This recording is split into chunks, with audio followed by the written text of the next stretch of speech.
और यहाँ मेरे छापर के वास के सभी ग्रामवासी, प्रधानाध्यापक जी, मेरे काका श्री रामधन जी और देश का भविष्य जो एक तरह से निखार ले रहा है, मेरे सामने बैठा है।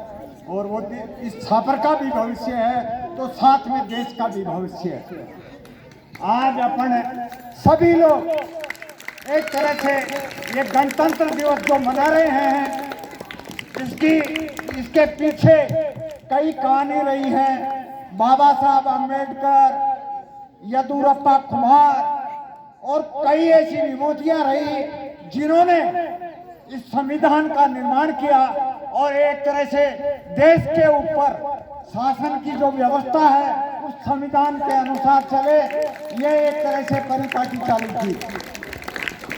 लेकिन कुछ उस संविधान में भी त्रुटियां रह गई, क्योंकि उसमें जो अंग्रेजों के जमाने के जो कानून थे वो आज भी बरकरार हैं। वो कानून आज अपने लिए एक तरह से कई तरह की विभ्रांतियां पैदा करते हैं समाज में। तो आज अपने को सभी को जागृत होना है और उस जागृति का काम अपन सभी यहाँ से अगर करेंगे तो जो बातें होंगी, यहाँ जो चर्चाएं होंगी, उन चर्चाओं के पंख लगेंगे और वो चर्चाएं आगे बढ़ते हुए विधानसभा और संसद के गलियारों में गूंजेंगी। दोस्तों, बस केवल आपको चर्चाएं शुरू करनी है। अभी एक सिस्टम चल रहा है अपने देश में, ये कॉलेजियम को लेकर के।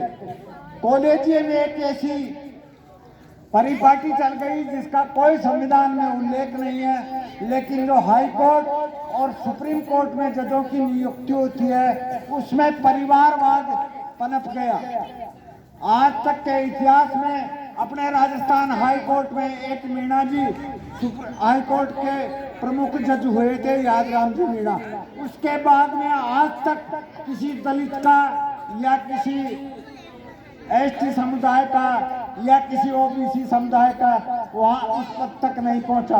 बात अगर सुप्रीम कोर्ट के जजों की होती है तो उसमें भी मात्र एक सन 80 के दशक में एक आदमी जो वहाँ न्यायाधीश होते हैं उसमें उसकी नियुक्ति हुई। 2009 के बाद में वो नहीं हो पाई, तो उसके लिए अपने को यहाँ से आवाज़ उठानी पड़ेगी। आज अगर कोई भी चर्चा अपन दो आदमियों के बीच में करते हैं तो वो 2 से 4 के होती है, 4 से 8 के होती है और वो बुलंद होकर के संसद में या विधानसभा में गूंजेगी। तो इस परिवर्तन का एक तरह से आगाज होगा।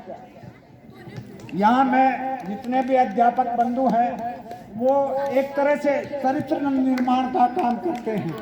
जो भी जनप्रतिनिधि होता है वो एक व्यवस्था को सुचारू करता है, लेकिन अगर देश के निर्माण की बात आती है तो ये अध्यापकों के ऊपर जिम्मेदारी है।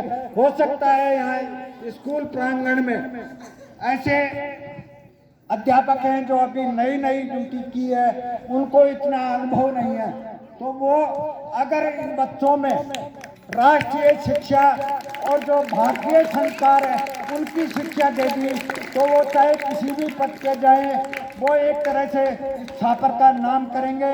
अध्यापक एक खुद दीपक होता है और खुद जल करके अपने आप में लाखों दीपक जलाता है।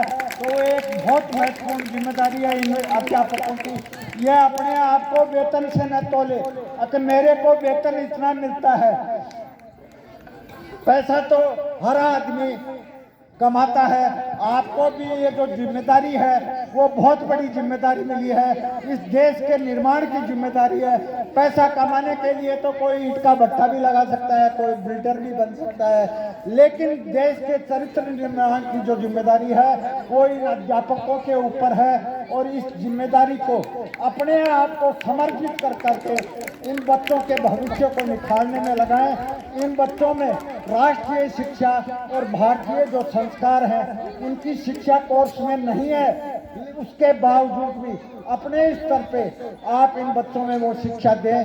हो सकता है इस समय में जैसे जो भी परिस्थितियां, जो भी व्यवस्थाएं बनी हुई हैं उनके अनुसार आपको जो कोर्स निर्धारित किया हुआ है उस कोर्स में ऐसी कोई बातें नहीं हो जो भारतीय संस्कार और राष्ट्रीय शिक्षा की आती हो, लेकिन आप अपने आप को एक तरह से गुरु की भूमिका में माने, शिक्षक न माने।